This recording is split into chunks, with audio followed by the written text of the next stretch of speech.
Hi friends, કેમ છો? મજામાં? તો રેસીપી આપણે ઘણી બધી ફરાળી બનાવી છે, પણ આજે આપણે બનાવી લઈશું સિમ્પલ સોબર મસાલા ખીચડી, અને એ પણ સાબુદાણાની. તો લગભગ ઘરમાં બનતી આ ખીચડી છે.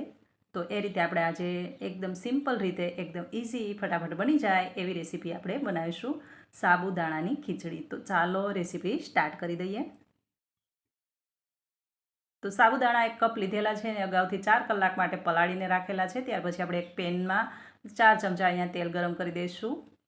વઘાર માટે થોડું એવું 1 ચમચી જીરું, આદું અને મરચાંની પેસ્ટ, કઢી પત્તા બધું બરાબર સાતળી લઈશું. થોડું સતળાય એટલે સિંગદાણાને શેકીને ભૂકો કરેલો છે અધકચરો એ એડ કરી દઈશું, અને થોડા એવા આપણે 2 થી 3 ચમચી તલ પણ એડ કરી દઈશું. બરાબર આને સાતળી લઈશું. થોડું એવું સતળાય ત્યાર પછી આપણે હવે સિંગદાણાનો ભૂકો એડ કરીશું. સિંગદાણાને અહીંયા શેકીને અધકચરા મેં ભૂકો કરેલો છે, આ રીતે આપણે એડ કરવાના છે.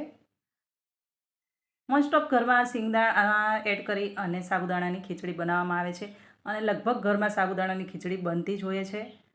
તો એકદમ સિમ્પલ સોબર રેસીપી છે.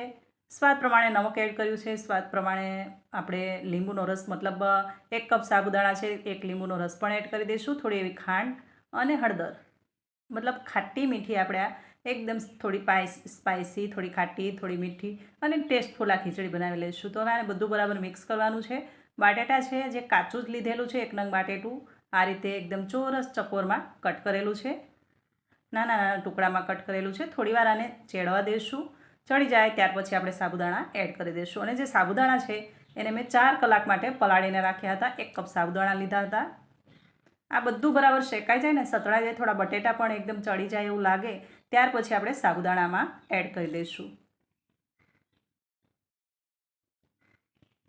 હવે જો કોઈ ફટાફટ બનાવવું હોય ને, તો એકદમ ઇઝીમાં ઇઝી રેસીપી હોય ને, તો આ સાબુદાણાની ખીચડી છે. કારણ કે આને બનતા બિલકુલ વાર નથી લાગતી, એકદમ ફટાફટ બની જાય છે, અને આસાનીથી બધા ઇન્ગ્રીડિયન્ટ્સ આપણા ઘરમાં જ અવેલેબલ હોય છે. તો જરૂરથી તમે પણ બનાવી શકો, ને તમે બનાવો જ છો તો એકદમ ટેસ્ટફુલ, સિમ્પલ, સોબર, સાદી આ સાબુદાણાની ખીચડી છે.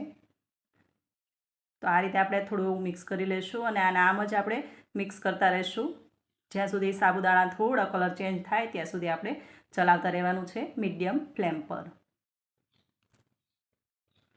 હવે આ લીંબુ, ખાંડ, નમક અને મરચી, જે સ્પાઇસી મરચી આવે છે, એનું બેલેન્સ કરવાનું છે. મતલબ ચટપટી ખાટો એવો સ્વાદ, આપણે ખાટો, મીઠો અને થોડો સ્પાઇસી પણ એવો એકદમ ચટપટો એવો ટેસ્ટ આવે છે. મતલબ ખીચડી ખાવાની ખૂબ જ મજા આવે છે. સિમ્પલ ખીચડી આપણે બનાવીએ છીએ, મસાલા ખીચડી પણ બનાવીએ છીએ, પણ આ સાબુદાણાની ખીચડી એકદમ અલગ બને છે અને ખાવામાં ખૂબ જ સરસ ટેસ્ટી લાગે છે. તો આજે આપણે સિમ્પલ સોબર સાબુદાણાની મસાલા ખીચડી બનાવી છે. અને આમ બી તમે ફરાળમાં પણ ખાઈ શકો, અને આમ બી ઈચ્છા થાય તો ફટાફટ બની જાય છે, અને ખાવામાં એકદમ જ સરસ એવી ચટપટી એવી આ ખીચડી લાગે છે. તો થોડી જ વારમાં તૈયાર થઈ જાય છે સાબુદાણાની ખીચડી. હવે લગભગ ઓલમોસ્ટ તૈયાર છે આપણી આ સાબુદાણાની ખીચડી. તો હવે એક ડીશમાં આપણે પેન આઉટ કરી દઈશું.